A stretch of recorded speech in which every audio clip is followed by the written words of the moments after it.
I would like to invite Ms. Vaishnavi, Student President of Bhavishya Forum, to deliver the welcome address. A very warm welcome to one and all present here. I'm so excited to see you all today in this virtual platform. It's my pleasant duty to bid you all a genuine welcome. It's with tremendous pleasure that I welcome you all to the inauguration ceremony of Bhavishya, the Students' Forum of Masters of Human Resource and Organizational Development in Madras School of Social Work. A very hearty and cheerful welcome to one and all present here. On behalf of Bhavishya team, members, and our respected faculties, I would cordially welcome our esteemed chief guest of the day, Mrs. Kalpana Ganesh, HR Head of India at FL Smith. Here's a gracious welcome to our special guest of the day, Ms. Gayatri Anandamurugan, a senior executive at Tata Electronics, and also to be stated proudly that she is an alumni of this esteemed institute and our department. And it's a glad welcome we bring to Dr. Raja Samuel Sir, the principal of Madras School of Social Work. We are delighted to welcome Dr. Subhashini Ma'am, the Dean of Self-Finance, Madras School of Social Work. I rapturously welcome Professor Sivaranjani, Head of the Department of Masters of Human Resource and Organizational Development, and other faculties, Professor John Dunstan Sir, Professor Venkatesh Sir, Professor Ruby Ma'am, and Professor Narasimhan Sir. A very graceful welcome to the newly elected office bearers and all my lovely dear members of Bhavishya. This morning, I welcome you all, a morning filled with desires, hopes, and dreams we all share. Thank you. Thank you, Vaishnavi. Thank you, Vaishnavi, for giving us a warm welcome. Now I call Ms. Sivaranjani Ma'am, Assistant Professor and Head of the Department, to introduce the department and Bhavishya. Happy morning all. It's my privilege to say a few words about the department and the forum Bhavishya. A glimpse about the department.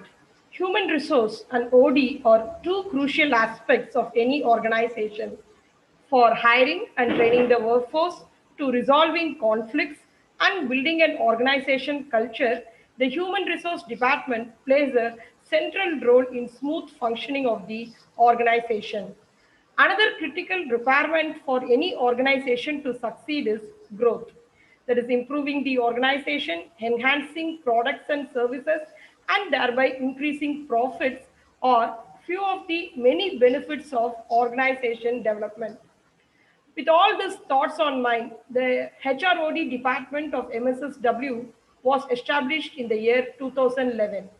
For the last 10 years, the department had a strong affinity towards molding and sculpting the students to make them become successful business managers and getting them prepared to meet changing circumstances. The course signature is on building human resource for diverse and developing organizational structures, engrafting in students the managerial responsibility and efficiency.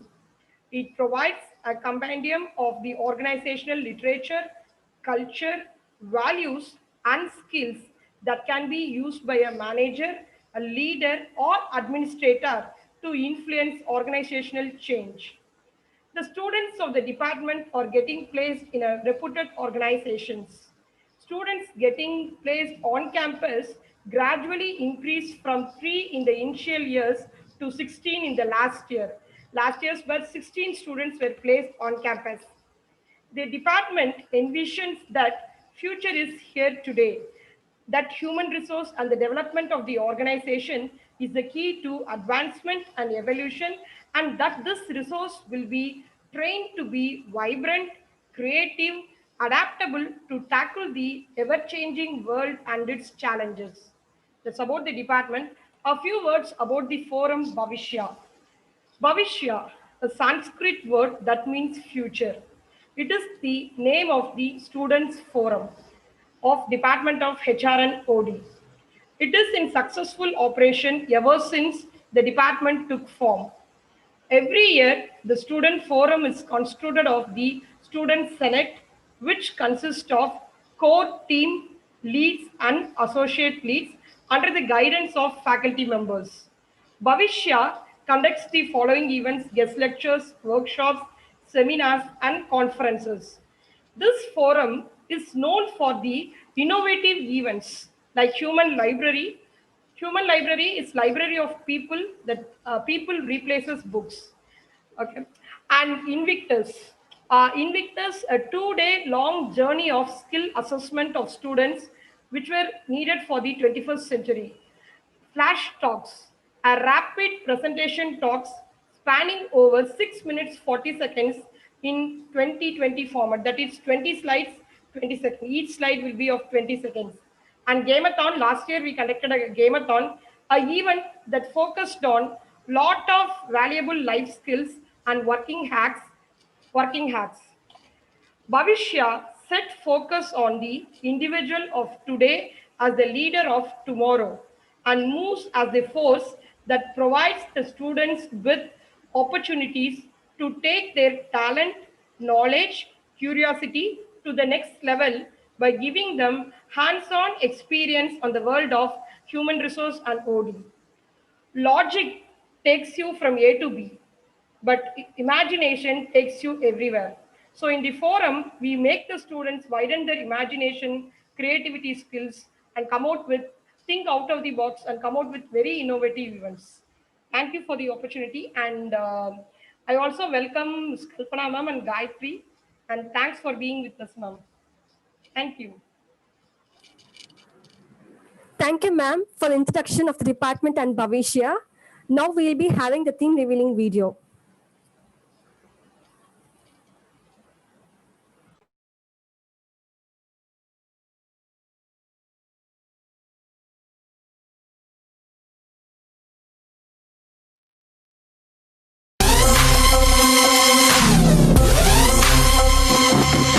I love to encourage people, so I want to become a talent branding manager in IT sector.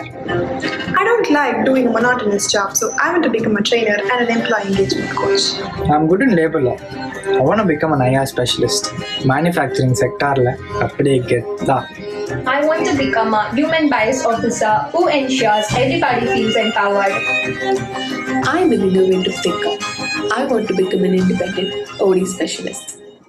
எல்லாம் நல்லா தான் போயிட்டு இருந்தது அந்த ஒரு announcement வர வரைக்கும்.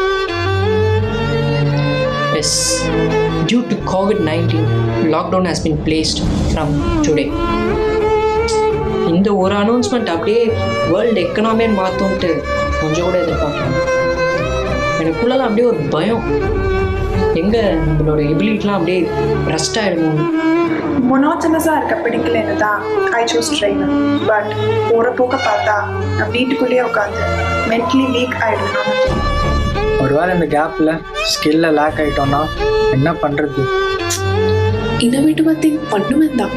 But இதே சுச்சுவேஷன் போச்சுன்னா how will I adapt to it? Hey people, chill, relax. Do not get feared or demotivated. We are there to provide everything which is required.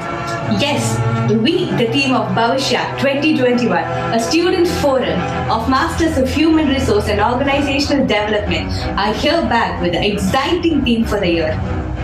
Effectless Stalpa. Carry on effect with a 360-degree approach, which means adapting to the changes and gaining diversified knowledge.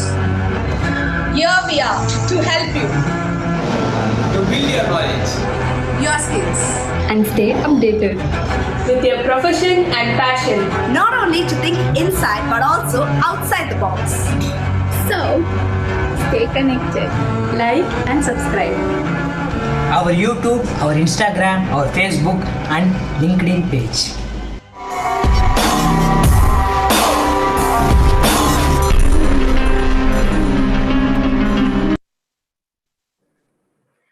Now I call upon Ms. Esirala, Associate Lead Communication, to reveal the theme and say more about the theme.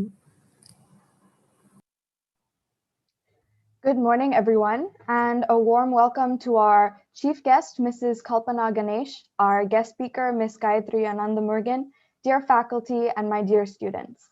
My name is Ezrella, and it is my honor to be giving an explanation on our theme for Bhavishya this year, effectus talpa. I would like to begin with a quote by Charles Darwin. "It is not the strongest of the species that survive, nor the most intelligent. It is the one that is adaptable to change." Effectus talpa is the Latin translation for the chameleon effect. The core idea behind the theme is adaptability, flexibility, and a 360-degree panoramic view and perspective in unforeseen situations. When looking at the positive features of a chameleon, there is seen to be a close parallel to that of the field of human resources and organization development. For one, chameleons change color according to any situation they face. Similarly, in the HR field, one must be able to adapt and change approach according to the different situation, circumstance, or people they come across. Next, chameleons continue to grow throughout their life. They don't just stay one size. This parallel can be seen in how the field of HR is one that is continuing to grow, and even more so now with the contribution of organization development. As HR, we are bound to learn something new with every situation and person we face. Hence, even we continue to grow on a daily. Finally, chameleons are known for their 360-degree panoramic view, which offers both a large field of visibility and a wide-angle view. This can be related to how in HR, we must not only look at things with a wide range of perspectives, but also ensure to consider all the necessary aspects when making strategic plans and decisions in order to achieve the best overall outcome and productivity. I would like to end with some potential ideas for our upcoming events, such as inviting professionals from the HR field to share their insight or experience on how they've had to adapt, giving different situational scenarios to students and/or professionals, panel discussions on case studies, debates, one-on-one interviews with corporate professionals, and even find the talent competitions. The theme Effectus Talpa has a lot of potential, and we are very excited for all that's in store this year. Thank you.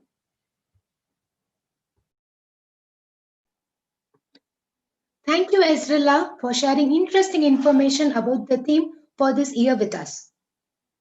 I would like to invite Ms. Shruti Ramachandran, member of our Bhavishya Forum, to introduce and welcome our chief guest for the day.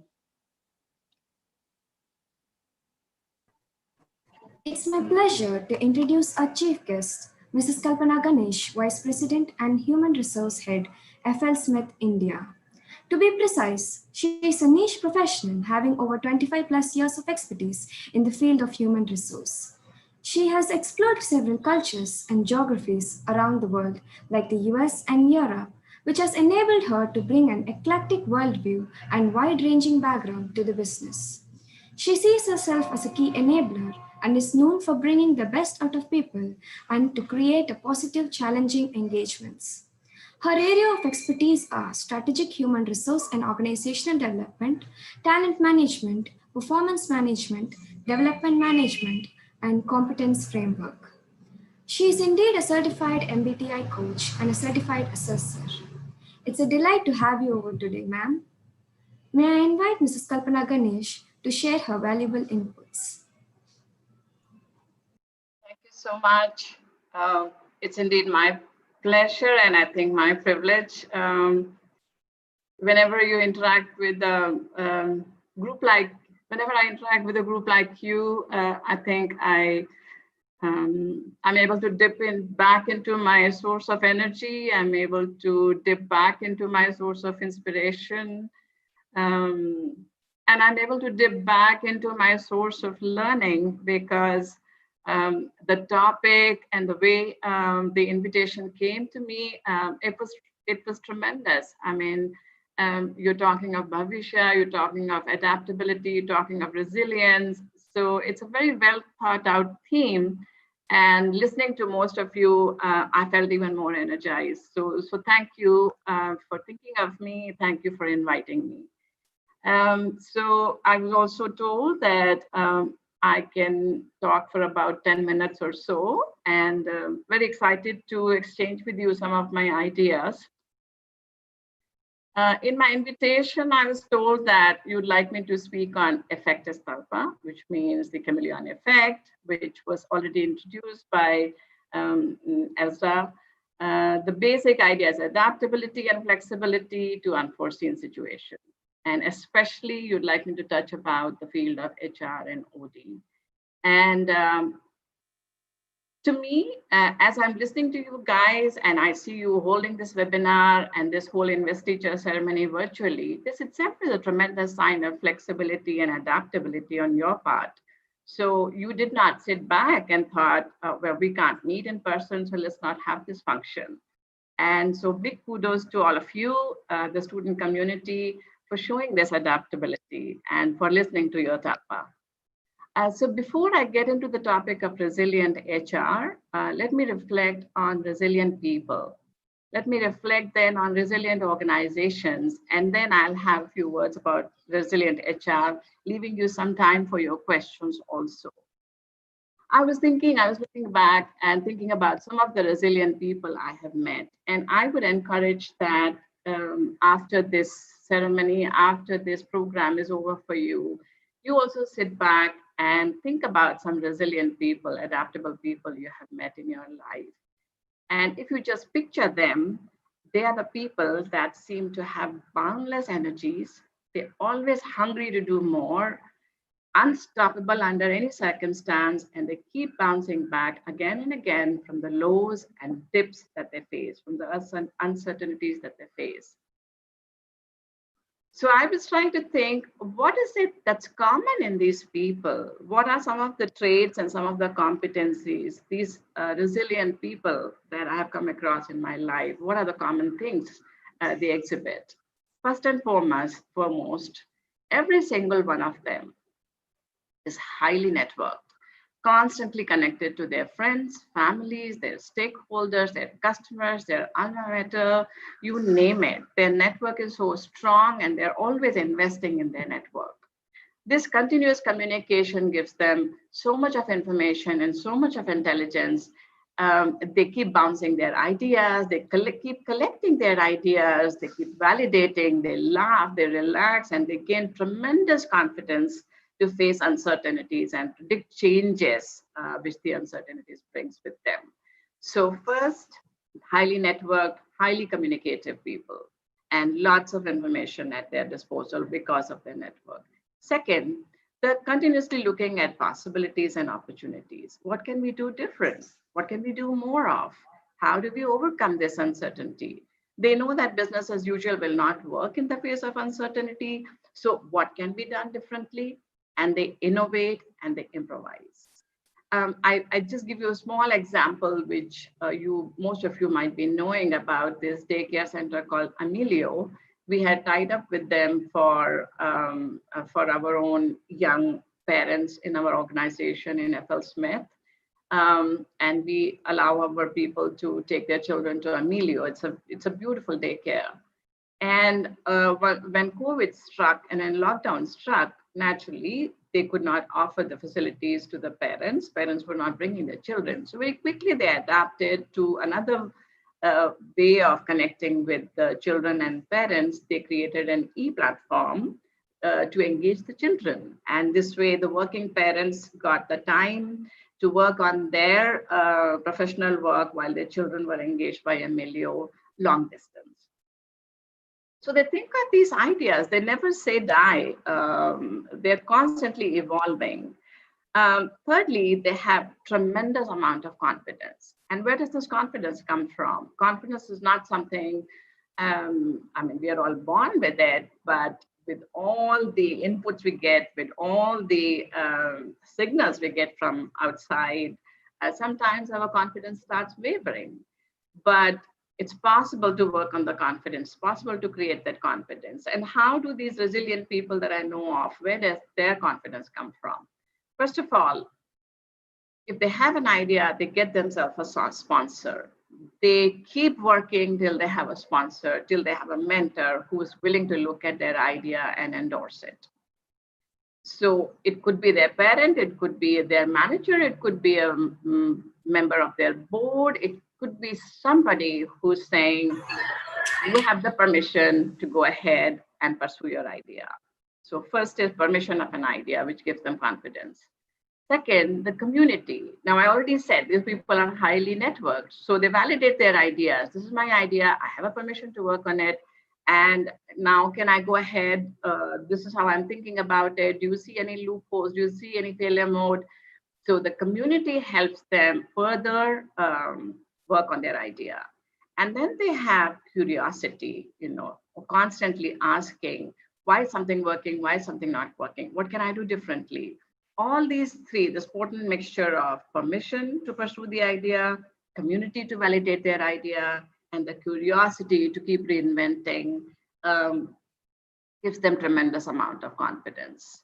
So networked, looking at innovating, looking at possibilities, and tremendous amount of confidence. These are the hallmark of a resilient person. And I'm sure most of you will be able to tap on this network, which you have already, this 2022 people, which you are in this fraternity. Build on it and ensure that you keep networking, that you are constantly in touch with each other. So what about resilient organization? What do resilient organizations, how are organizations resilient? How are the ones that survive in change and uncertainty? Again, they have 3 or 4 traits. First and foremost, when times are uncertain, when things are very unpredictable, they cut out all frills, fancy, and they focus on ensuring profitability. Only profitability. They only want to ensure that their bottom line is secure. So for that, they look at opportunities which bring them higher margins. They look at opportunities which do not cost them so much. They put away the projects which are long lead, and they put away projects which do not give them so much of margins. So that's the first thing that resilient organizations do. They start conserving their energy and they start focusing on things which will get them more cash. And second, they pursue, like I said, line of business that will enhance their profitability, and they stop all other projects. Third, they focus on cash to run the organization, because no institution, no borrowing institution gives out loans, etc. So the organizations start conserving cash. That's what resilient organizations do. Fourth, very importantly, they focus on their people, taking care of them, their well-being, their fears, their insecurity, how they can, in times of uncertainty, ensure that people are still productive and engaged. That's what they focus on, the resilient organizations. And then, of course, because there is so much of learning that happens during time of uncertainty and change, then resilient organizations reinvent processes and prepare themselves to be very lean and agile for the future. So these are the 5 things which resilient organizations do. So now I'll come to your key topic, which is the effective STALPA for HR, and especially the organization development function. So if I look at HR, I look at it as a triangle with a foundation. And the triangle is basically, first angle is the talent acquisition. You have all learned this, and all the things which are associated with talent acquisition, which is branding, which is employee value proposition creation, and onboarding of the employees into your organization. So that's the first angle of the triangle, HR triangle. The second angle is the talent management part, where you manage the life cycle of the employee once they're onboarded, whether it's rewards recognition, whether it's policies, whether it's career plans, etc. And the third one is the people development and organizational development angle, which sustains the organization, which keeps reinventing, helps the organization keep reinventing itself, keep reinventing its people, the competencies, etc. And it's exciting that you all are on that journey of organization development. So the foundation of this triangle is the employee relations, which includes industrial relations, classic industrial relations. So if I look at this kind of a triangle and the foundation, I believe that HR, the faculty of HR, the competence of HR, the involvement of HR has been called for like it has never been before. HR is the center of the organizations right now, because right now it's all about people. And so just to give you a few examples of how we reinvented, how did we support our business during this entire pandemic which we are facing, which is now almost more than 10 months or almost touching 10 months. So what we did was, first we ensured that the employees are correctly rehabilitated. Within matter of hours, their home offices were set up, their computers, their laptops or desktops, whatever they were using, they were reached to their houses, network connections, everything was enabled for the employees so that they don't lose any time, and also they feel that they still belong to the organization. We announced the standard operating procedures. We announced how to take care of yourself, how to not worry so much, but really the principles of the standard operating procedure during this entire time. How do you go out? When do you go out? How do you not go out? When do you visit office? When you not visit office? All of those standard operating procedures were put in place. The office was made safe. Then we had to do manager training because our employees were now working from home, and it's very different when your employees are away from you than when they are in front of your eyes. And many managers suffer from a syndrome of micromanaging, and now they couldn't see their employees or they couldn't see what they were doing the entire day. So manager training on how do you manage your people remotely, how do you encourage, how many times do you do touching base with them, how do you not extend their hours, how do you hold meetings, all of that training had to be done very quickly. Employee welfare, employees were worried for their health, the health of their dear ones, health of their helps, their drivers. So we offered 2 or 3 types we extended their insurance. We invested more on their insurance so that they had extra cover for COVID.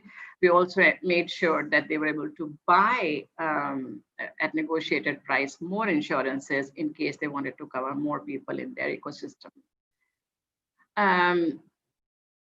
Most importantly, convincing our organization that flexi working and working from home is the new way of working. And pandemic or no, we will have to offer this flexibility to our employees. So we are going to release the policy on that. It has been signed off.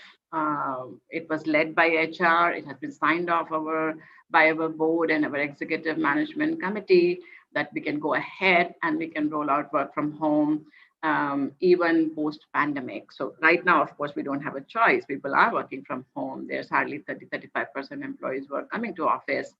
But even after pandemic, we propose to continue working from home globally. So this was an exciting project which we did for our people.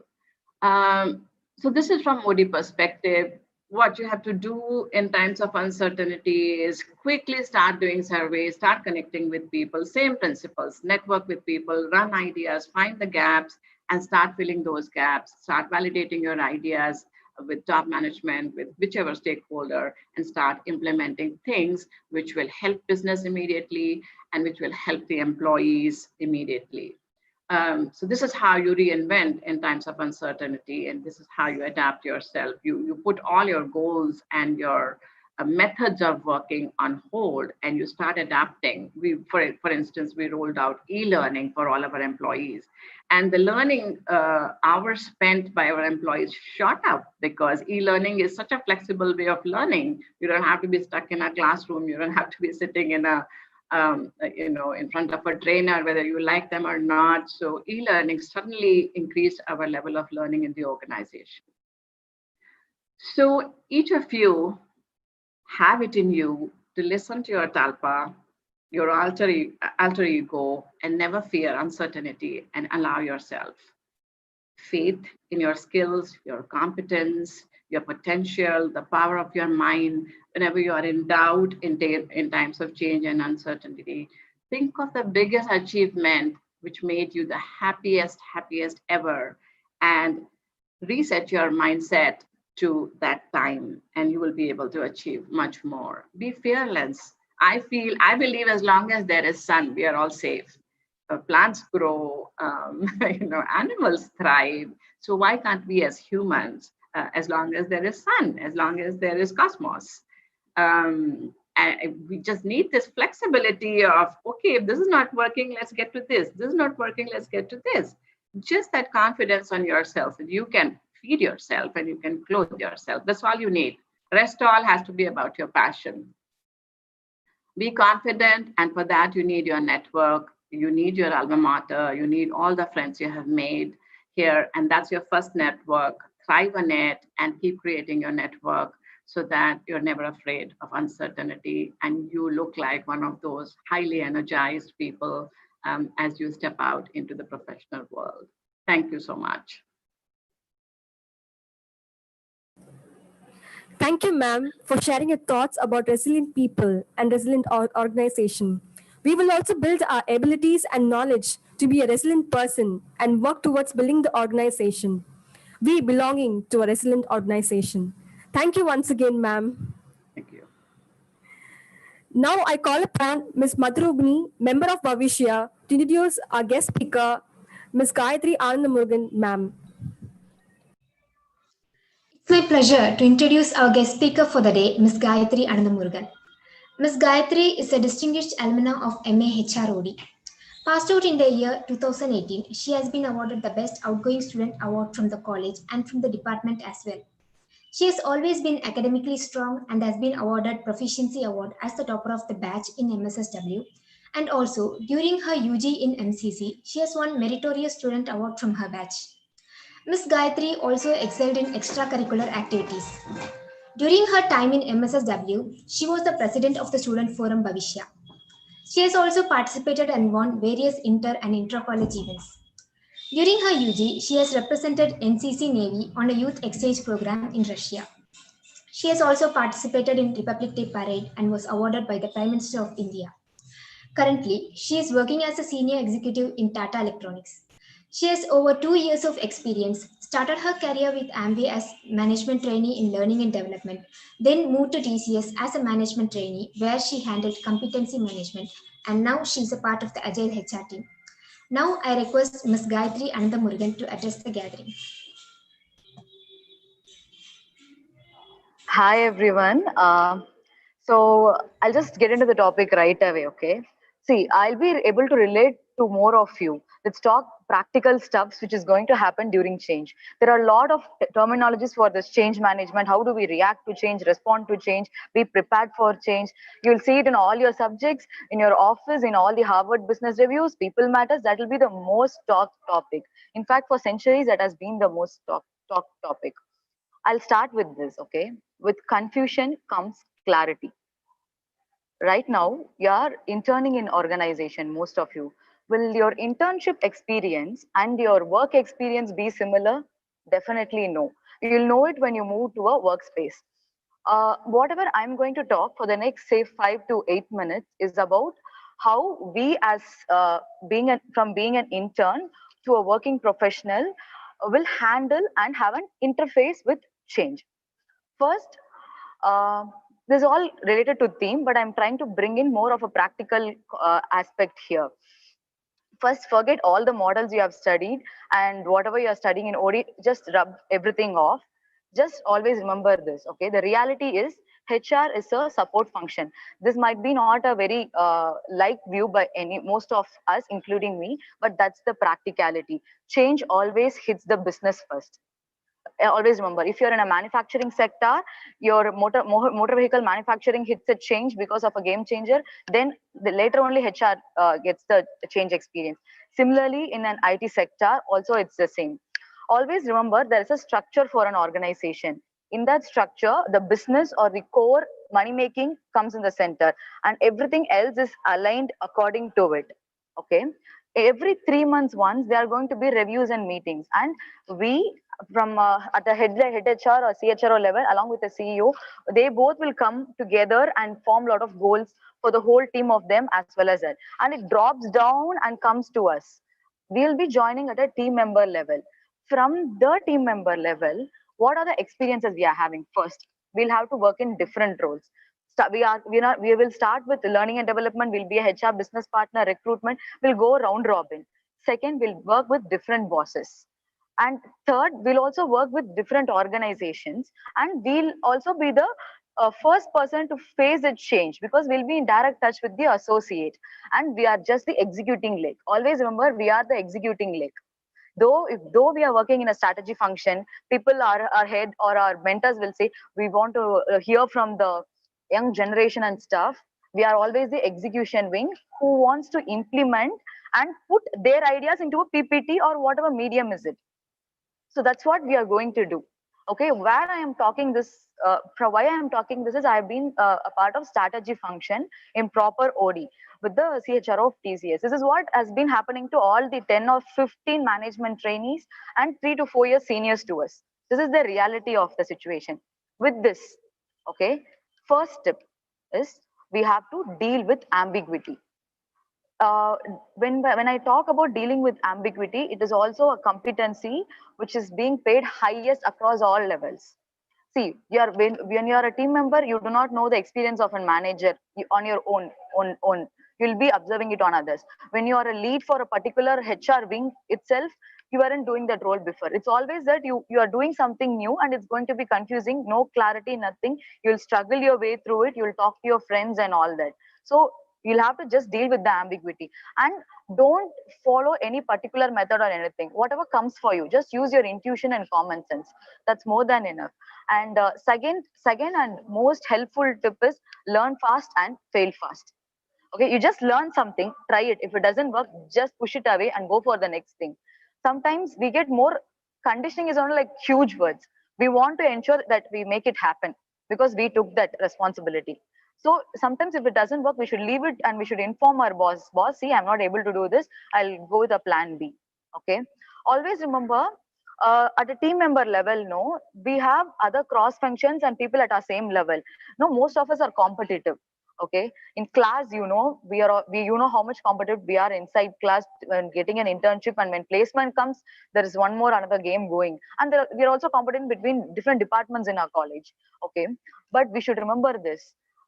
It's not going to be similar to our Madras School of Social Work there, because I even had, not just me, 5 or 8 of us in our batch also had a similar idea. There is no competition at all, because someone might leave the organization in just 2 months, someone might come join who is better than us, and we ourselves will get replaced. So there is no competition. The competition is with skills and competencies and tasks. When a task is given to us, how much we are able to execute. More than that, turnaround time. Always remember this word. After you passed out of college, everywhere you're going to hear this word. Turnaround time. If a task is given to us, apart from the 8 other people, how fast we are able to return on that task, how well we are able to do that task. These 2 things are important. This, if you are able to do, rest of it is sorted. There is no change, ambiguity, nothing. Focus on the task, hit the task. If you do the task 10 to 15 times, then it becomes your skill and you get good at it.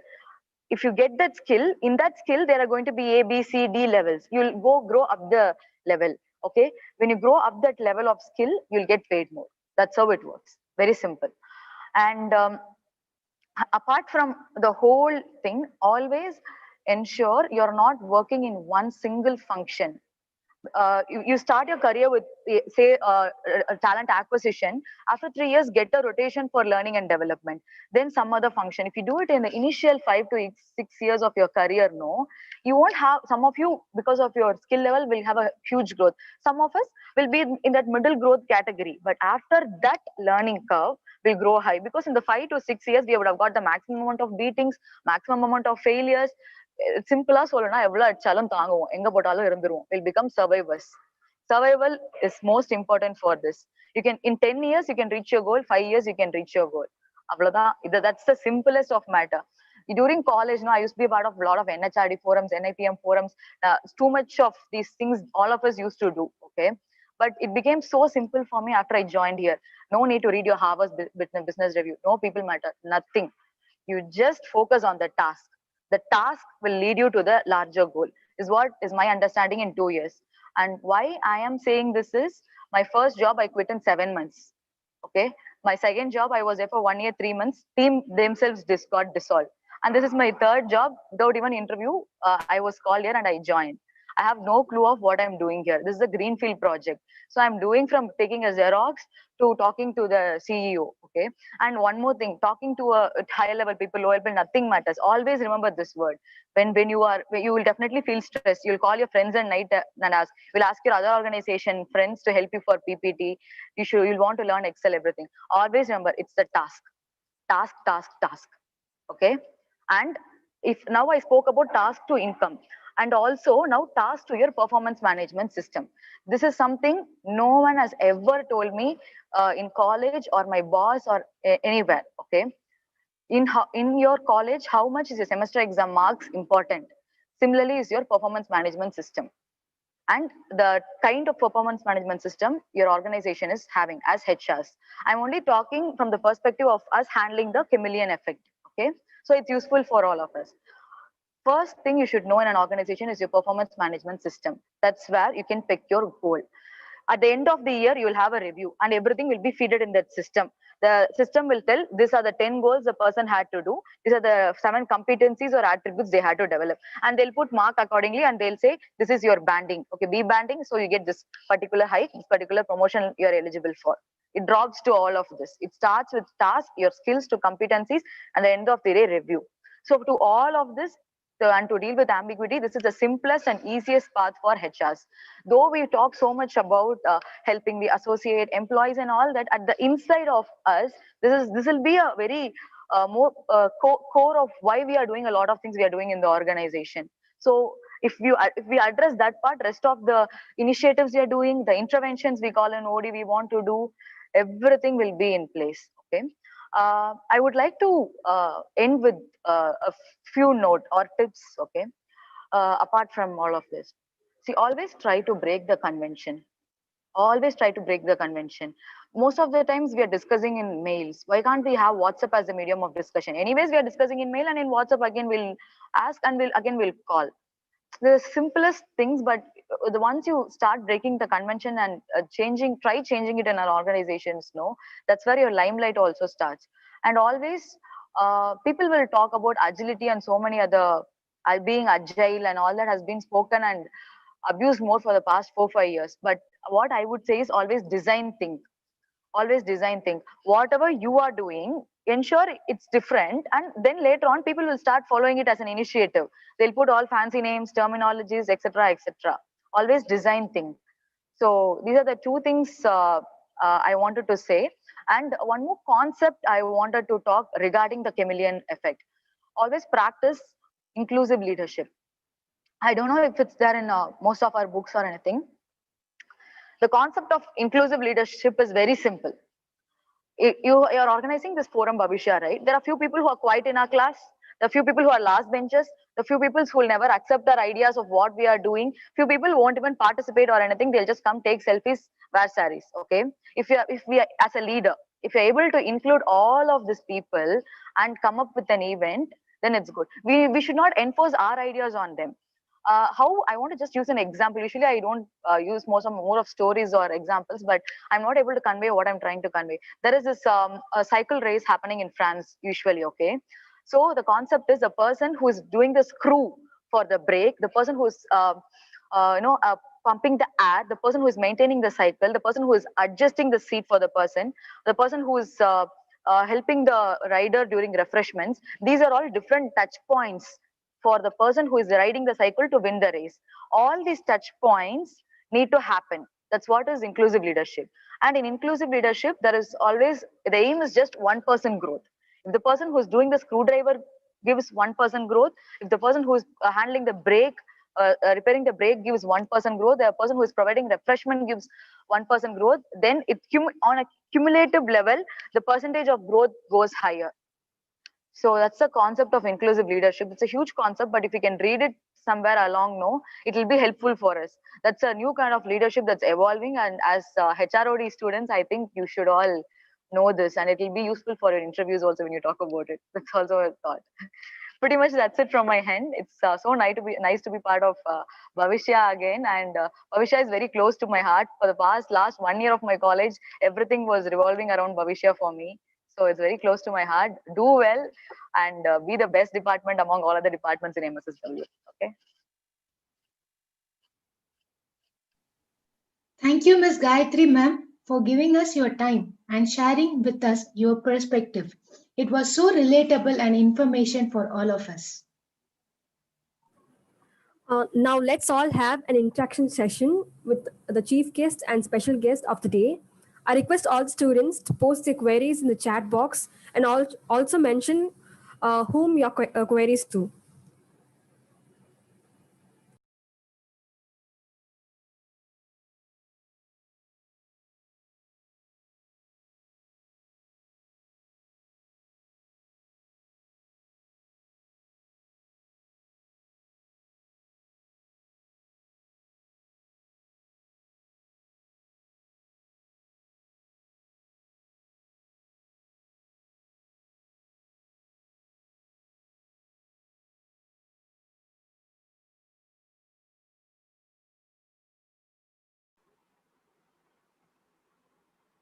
Hello.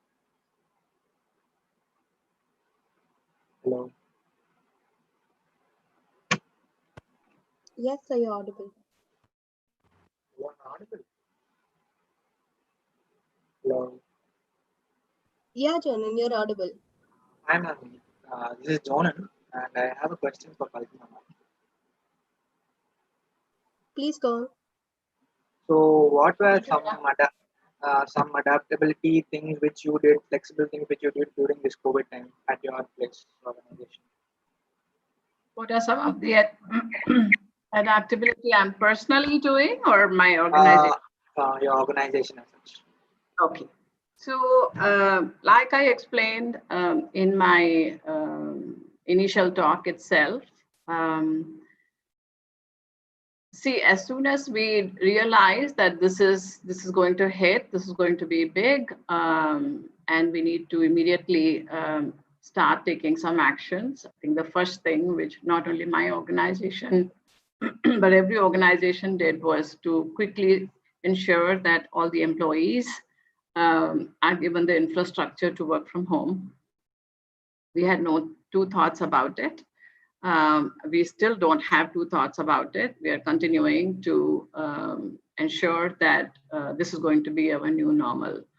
But when you start having the employees work from home, you have to now imagine a world just like you are doing now.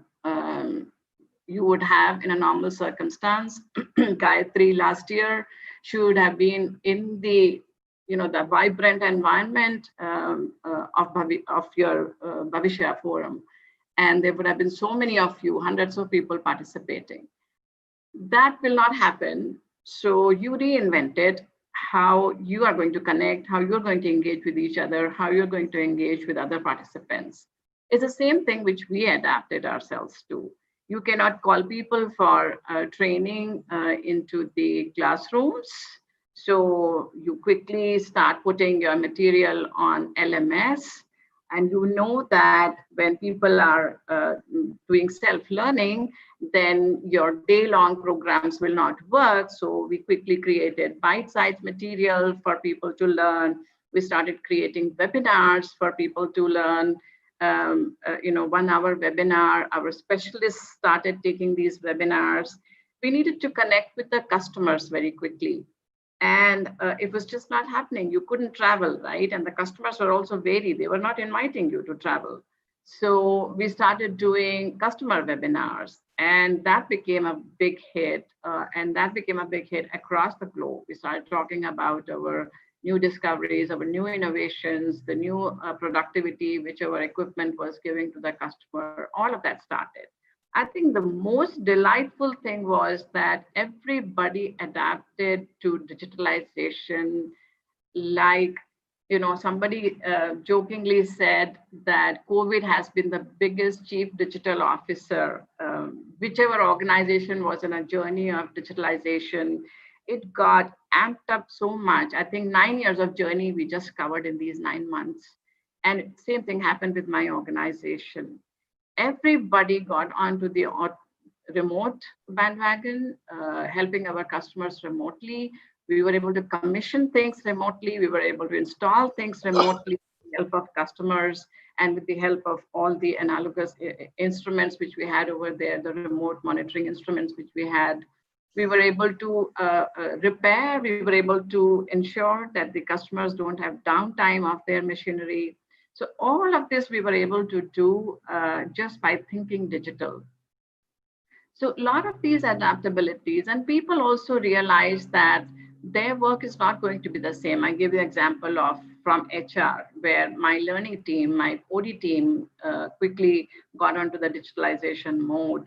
My recruitment team quickly got on digitalization because when lockdown hit, we already had 40 people we had to onboard. And onboarding was a very physical process. You know, your bankers came, your this one came, your security people, your safety people, your induction, etc. All of that overnight, my recruitment team arranged in a digital way. All we did was, the only physical thing which was done was reaching the laptop to the new joinees. But other than that, everything was done remotely. I even hired my region president remotely, and he joined us on 3rd of September. And even his onboarding was all done on the e-platform. And it's business as usual for us. But yeah, I think in every aspect, there was adaptability and flexibility. There was just no moment when we said, oh, what do we do now? What do we do now? And we sit back. I think the only function which suffered was the employees who left us, their benefits, their social security, gratuity processing and PF processing, because government machinery shut down for some time. So that was the only aggravating thing, which was not in our control. But whatever was in our control, I think there was huge adaptation. Long answer to your short question. But well explained, ma'am. Thank you very much for that. Thank you, Jonan. Hi, ma'am. I'm Kirtana. So I have a question for Kalpana, ma'am. So as you were saying that it's been business as usual for your organization, and that the customers, have been served, and everybody got adapted to it virtually to run the business as usual. But at any point of time, was there any dip in the engagement or the performance level of the employees since it's digital? So if you're talking about adapting remotely, it's both sides. It's also the business and also the employee side. So was there any dip in the performance or the engagement levels? And if there was, what was done to prevent it or to overcome it? Sure, very good question. Definitely. So initially, when you have this work from home situation, it's a very, very delightful thing to happen, because now you're with your family, now you're with your children, now you're with your parents, and it was very exciting time, initial few weeks. After a few weeks, we did a survey of our employees. How is it working? How is this remote working situation working? How is your interaction with your managers? And we asked similar question to managers. How is your interaction with your employees?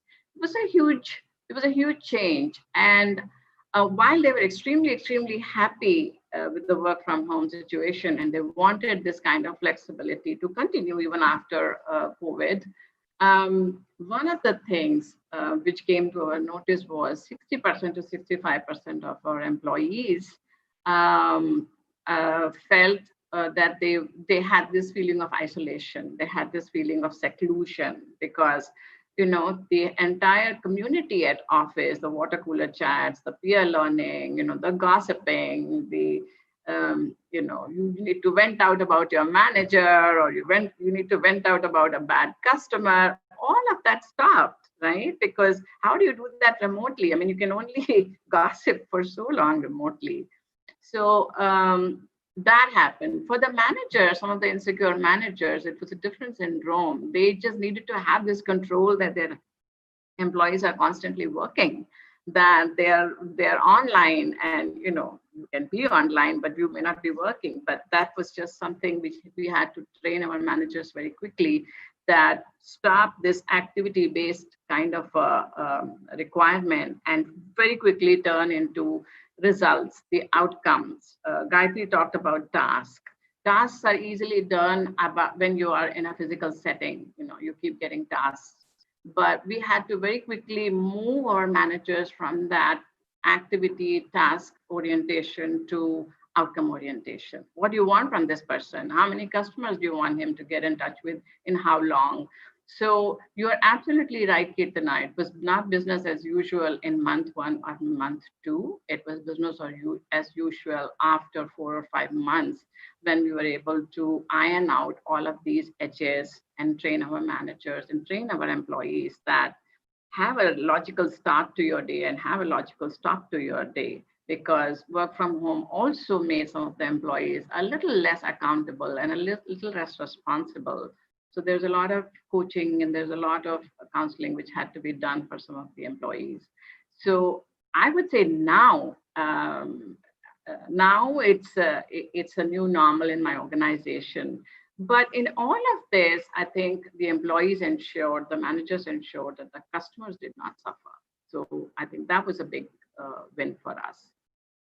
Yeah, have I answered your question? Yes, ma'am. Thank you so much. Okay, Kirtana. Hi, ma'am. This is Bhavishya. My question is: we've all been talking about the digital new normal and everything, adaptability. My question was always on how we're going to adapt after the pandemic. So most of the people have been comfortable sitting at home and working. They've been adapted to that environment. So how is the organization going to bring the people again to the organization and give the same level of productivity and everything? Is the organization already planning on these, or if they are planning, what are the strategies that they can use so that the employees come out of their home, come out of their comfort zone, and be again adapted to the same environment that they've been for so long? Okay, very good question.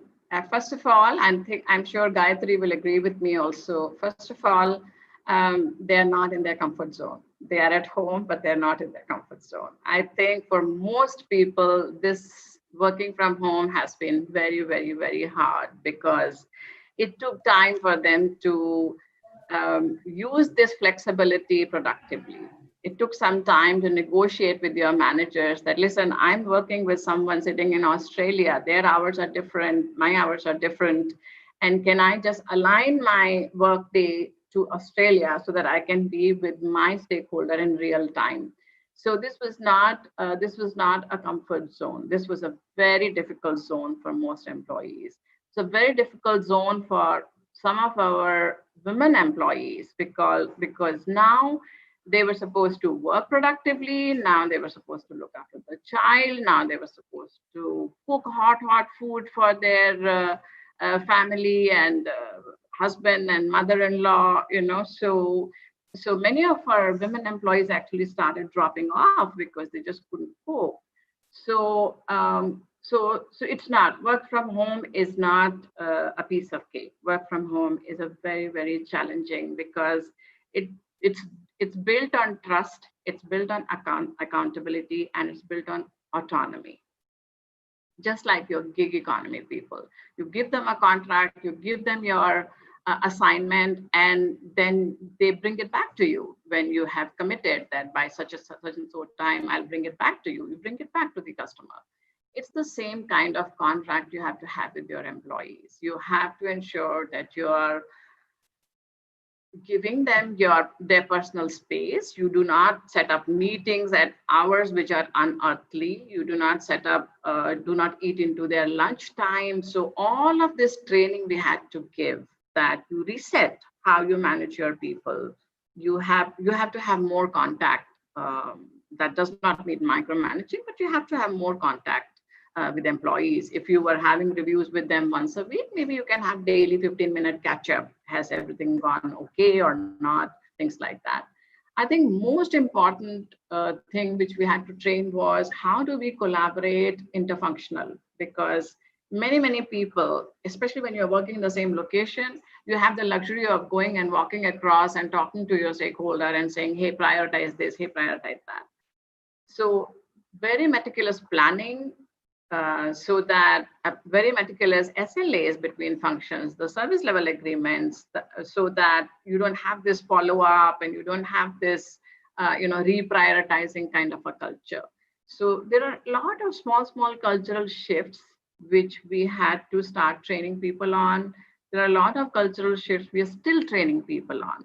People are still wary. Is it working? Is it not working? There were employees we had to say, sorry, this is not working. You need to start coming to office because you're just not able to discipline yourself and just not able to deliver what you're supposed to deliver. So so we are still going through that journey. We are still tweaking our methods, but we are very sure that post-pandemic, our flexi working will continue because it's very good for employees. It's very good for organization in terms of higher productivity. We are clearly measuring and seeing it, and it's very good for the environment. And sustainability is our purpose for FL Smith.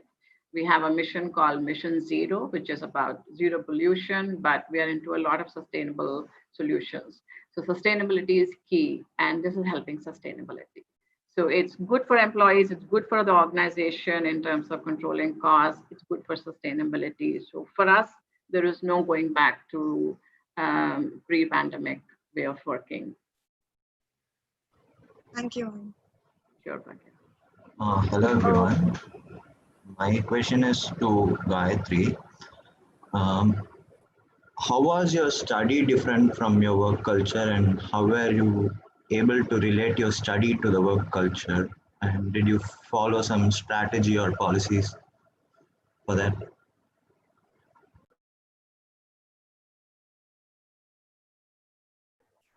Akka, I guess you're on mute. You're on mute, Gayatri. You all have this in-class assignment. You remember? Suddenly one day they'll come, and our HOD's in-class assignment used to be the scariest for me, and Ruby ma'am used to give a lot of work on in-class assignments. Okay. So similarly, any immediate task, they are saying you have to prepare an Excel sheet on such a report or a PPT, or you want to conduct an event or something, they'll tell it on spot. So I used to think this is like an in-class assignment, and I have only particular time and I need to finish it. So that's a mindset I used to use. Whatever I studied, where it helped was in preparing a presentation. My boss or my head of the department or CHRO will just tell me, this is what I'm thinking in mind. This is my vision for the HR team of 500, 400 people, and all that they'll tell. So for me, I will remember what all is there in my subject, where all I can Google this. I'll know what is the topic I should Google to get my content, where I can get my content, in which subject I studied. So that's the only thing I was able to remember. Later on, I'll do Google and do it. Basically, I'll know which way to go and search what they're asking for. So that's how it helped. Third thing which helped is my network of friends, honestly.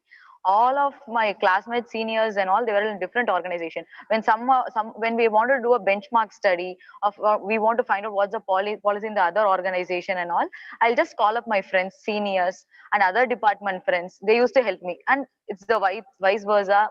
It used to help. And also we have the presentations, group presentations happening in our college. Always our faculties will ask us to do the internal group presentation. Okay. Similarly, within our team, will be 10 to 15 of us. 10 to 15 of them will be there in other teams. Mine was an individual contributor role. So in my team, usually, if there is 5 also, I'll only have to do with boys. So I was able to quickly find out, okay, this person will not anyways do. I'll have to back up for this person. This presentation, the other team will do better, so I need to plan it accordingly. So that particular activity of presentation will be a regular activity in our organization. 2 months at least, they'll ask to make a presentation on way forward of your recruitment team, way forward of your talent engagement experience and all. So being in group and individual also, you'll be able to, not just me, you will be able to handle that presentation better than other college students. So that way, that's how all the activities we are doing in our college, that will be transcended in a different way in our workplace. Small activities. And similar, you all have a guide for you for your project, for your internship and all. Similarly, the guide will be replaced by our boss. So that's how it worked between office and college for me. So everything here will be replaced by someone, and same activity will keep happening for first 2 to 3 years. That's what happened in my case. Okay, thank you.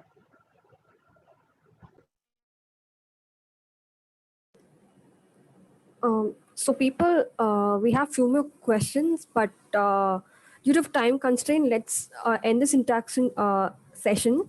If you guys have any more questions, please send it to the forum committee. They'll find the answers for your questions. Thank you.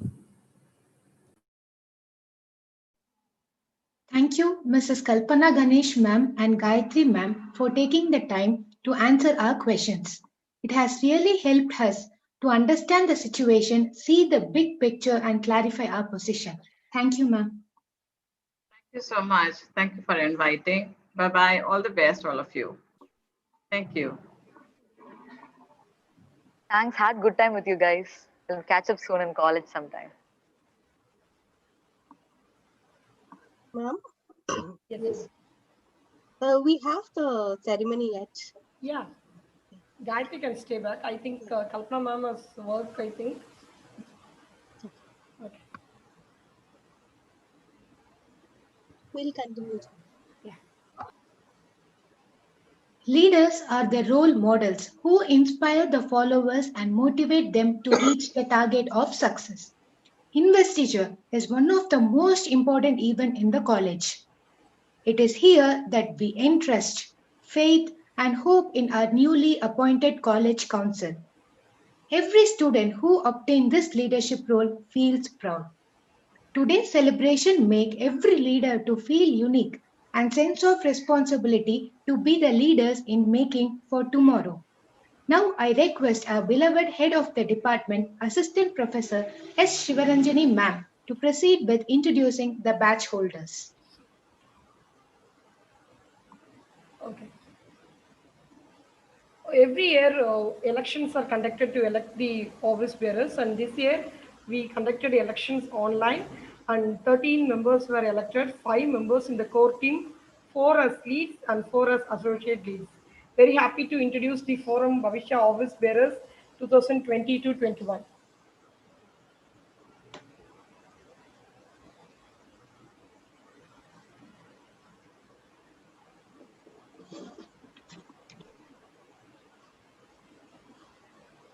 First, I will introduce the core team. President Vaishnavi, General Secretary Sanjay Kumar,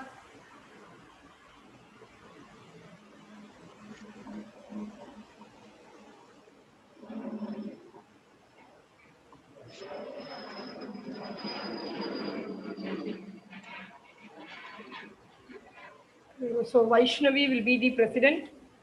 General Secretary Sanjay Kumar, Shruti Vijayaraghavan, Joint Central Secretary, Treasurer Deepthi Sai, and Joint Treasurer Bharat Kumar. This will be the core team members. And I will introduce the leads. First, lead for Corporate Angel, lead for Communication Tennavan, lead for Operation Wilfred Anthony Ajay, and lead for Research Sibia. Time to introduce the associate leads. Associate lead Corporate Pradeep, Associate lead Communication Israela, Associate lead Operation Rishi, and Associate lead Research Kirtana.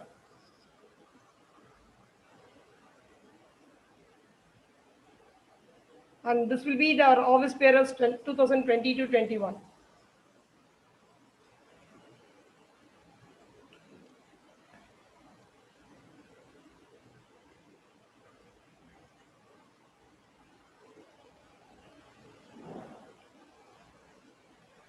Which will be followed by the batch holders.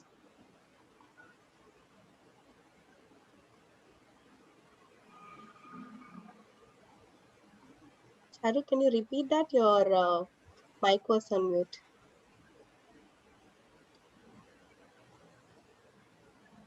Thank you, ma'am, for introducing all of us.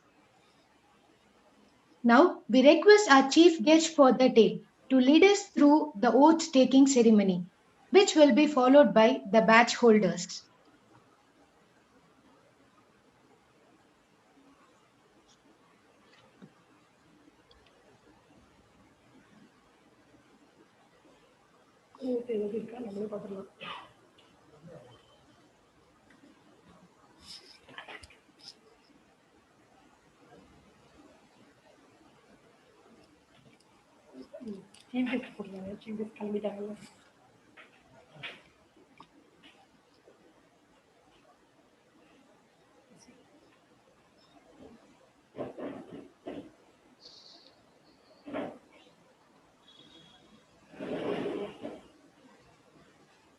Sorry for the inconvenience. Now ma'am has slept, so I'll tell the oath and the office bearers can again repeat it. The newly elected member of Bhavishya Newly elected members of Bhavishya will solemnly pledge in the presence of the gathering to abide by the rules and regulations that govern the forum and the institution, and to be honest and true to the core value stands for. I promise to carry out the duties and responsibilities entrusted on me with courage and conviction, and above all, uphold the integrity of my alma mater all times. I hereby affirm that I will always honor the faith and trust reposed in me, and work selflessly for the prestige and glory of the forum and the institution.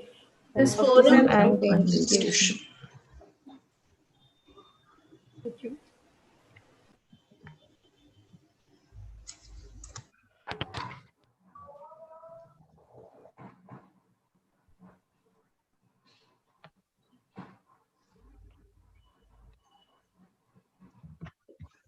Thank you, ma'am, and all the badge holders. We wish you all the best for the new venture. As we are moving towards the end of the event, I now call upon Ms. Vashini S. to deliver the vote of thanks. Showing gratitude is one of the simplest yet most powerful thing humans can ever do for each other. Once again, a very good morning to one and all present here. I deem it a great honor and privilege to propose the vote of thanks on this memorable occasion. Let me first of all start by giving glory to the Almighty God for making today's occasion a resounding success. I, on behalf of Madras School of Social Work, PG Department of HR and OD, thank our special chief guest, Mrs. Kalpana Ganesh, for enlightening us with her warm words and presence. We are grateful to our notable alumni, Ms. Gayatri Anandamurugan, for her valuable contribution. My heartfelt thanks to our well-wishers, Principal Dr. Raja Samuel Sir, and our Dean Dr. R. Subhashini Ma'am for their constant support and for making this event a grand success. I owe special gratitude to our beloved head of the department, Mrs. Shivaranjani Ma'am, other faculties for their unflinching support. Last but not the least, I thank all my fellow friends for their active participation. With these warm words and kind message, we move to the end of today's inaugural function. Thank you.